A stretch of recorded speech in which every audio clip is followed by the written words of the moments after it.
Hello and welcome. Thank you for joining us for the conversation around effective management. Today we will cover the 5 functions of management as well as strengths and weaknesses of the 3 management styles. So here we have the 5 major functions of management: planning, organizing, staffing, leading, and controlling. Let's discuss planning and what goes into it. Planning is the process of thinking about and organizing the activities required to achieve a desired goal. It combines forecasting and develops and identifies the resources available to a given project. The goal being to achieve the best outcome while optimizing all resources available. Planning should be strategic, defining its strategy and allocating resources to pursue that strategy. The key components are vision, which is your long-term view, your mission or purpose, the values, which are your beliefs, and the strategy. Think of it as a roadmap. They answer the questions what, whom, and how. An example of the key components in action for Spokes of Hope might be that we want a world where everyone has the opportunity to an education. That's going to be our vision. Providing bikes to students who need them and cannot afford them would be our mission. Our values are that they're knowledgeable and the skills are the keys to success. And strategy would be by collecting recycled bike parts along with donations. We will manufacture 100 bikes per month. There are many different approaches someone can take when creating a plan. So let's take a look at the top 3. If you were posed with an issue like, we don't have enough recycled parts to make the bikes, what approach would you take? How would you start to think about that? Well, if you saw what the problem was, thought about what actions would need to be taken to resolve it, and then planned out what resources would be required, then you used the draw approach. If you instead evaluated the problem, defined what the issue was, and then created a route to that resolution, that would be the situation approach.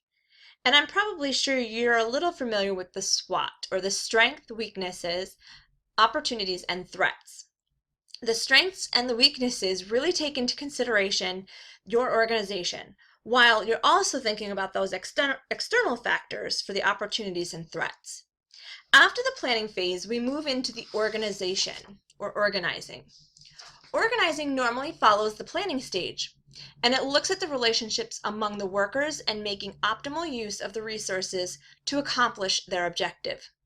Specific duties include assigning tasks, assigning authority, and assigning those resources. This is done in a very structured approach. The organizing function is where tasks are divided, resources deployed, and departments coordinated. Here, I invite you to think of our company and creating those bicycles for the students. We would need to determine who was going to collect the recycled parts, who would maybe build those bikes, and who's going to keep us on track. How many have we made? Where are we at for each month? And so on. This leads us into the authority, or the chain of command. There are 3 types of authority seen here. We have the line authority, or manager to immediate subordinate. We have the functional authority, which is directing those not under the line of authority. And then we have the staff authority, which really isn't a type of authority. The staff authority represents a communication relationship with management, as they do not order or instruct. They rather provide or advise, they provide recommendations, they counsel to a given activity. There are also several structured types of controlling under organizing. These are tall structures, or top-down approach, flat structure, which is a wide span and often slower for a decision. There's centralized decisions made near the top level, and there's decentralization, where decision-making is evenly distributed throughout the company. So, in thinking about these types of structures, if we were to set out a specific bike part which was stopping manufacturing. So there's a bike part, it's just stopping the manufacturing, and we're all at a standstill. Which type of organizational structure and control would be best in looking at these? So if you're thinking the tall structure and centralized decisions, then you're right on the money. This is the case because they allow for a quick, expedited decision and resolution or direction. The third function of management is staffing. So here, we're always thinking of these: the hiring, job analysis, and recruitment of people with the necessary skills to do the job. This doesn't end at hiring, however. Don't forget about those things that they need to be trained on or necessary skills that they need training to keep themselves current. And so this leads us into leading. It's usually synonymous with managing. However, there is a really big difference. Leaders have people who follow them, while managers have people who work for them. In order to have a successful business, owners need to do both. They need to be a strong leader as well as manager. As you can see here, we have two different types of leadership. Transactional. This emphasizes the procedure. It's contingent reward and management by exception. While you see the transformational, which is characterized by charisma, developing that personal relationship, and creativity. Management is usually more like the transactional leadership, while the transformational is more thought of as leadership. Having this background, now let's take a look at the different leadership styles. We have autocratic and democratic. The autocratic style is very useful in an emergency situation where life and death decisions occur. Think of an ambulatory care center, hospital, or fire department. There's not a great deal of time for us to sit around and discuss what decision really needs to be made. The democratic style is more laid back and motivates. A great example of this would be Google or maybe a startup company.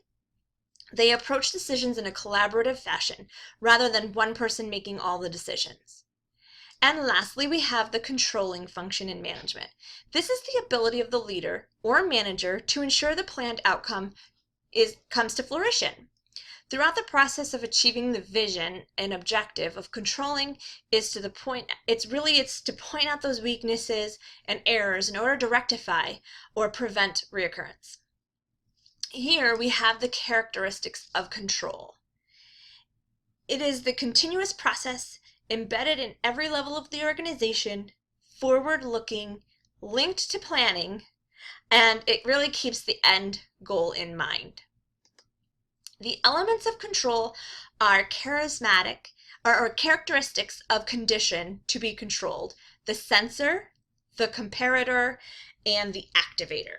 So the characteristic or condition are those key things that are they can monitor to achieve the expected result. So for example, if a company focuses on customer satisfaction, their control factor might be the surveys or the internal reviews or the feedback that they may receive. The sensor would be the metrics for the surveys or feedback. The comparator determines the need for correction. So given the measures and the feedback received, management would need to determine how far outside of the controlled standards they are. And then the activator is going to be the implementation strategy, which returns them to the expected or desired outcome. So for example, if the surveys and feedback provide the management the information that the associates are hanging up on their customers, then this allows us to put that implementation and the tracking in place to coach those who would do this. So that's our activator. There are three management styles. They are directing, delegating, and discussing. In the next few slides, we will evaluate both the strengths and weaknesses of each style. Let's talk about directing. So directing, the manager tells the employer group what to do, how to do it, and when to have it complete. Really, the directing style takes all the guesswork out. That's it. Just tells me how to do it. An example might be the last time you went for your physical. When you went in, the nurse or the doctor said, okay, take a seat, put your arm out here, I'm going to collect some blood. And lay it flat, or blood pressure. There's no guesswork left. Here we have the delegating manager tells the employee what and when the task must be complete. However, they leave the how up to the associate. So the last time your boss said, I need a PowerPoint on our current bicycle donations to be done by next Friday. They tell you what they need, they tell you when they need it by, but how you're going to get there, that's kind of left up to you. So this really promotes learning through empowerment. It provides the manager more time to do the strategic planning we discussed, and it's appropriate for associates who have the knowledge, skill, and motivation. Associates who don't need really that direct management.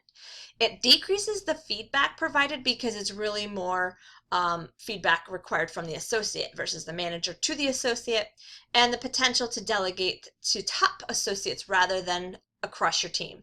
Because a lot of times you'll know those who are the top performers who will get it done quickly without a lot of discussion. I tend to delegate to them a little more frequently. And then last, we have discussing. So discussing this style requires the manager to be more curious and interested in learning with the employee and what they think.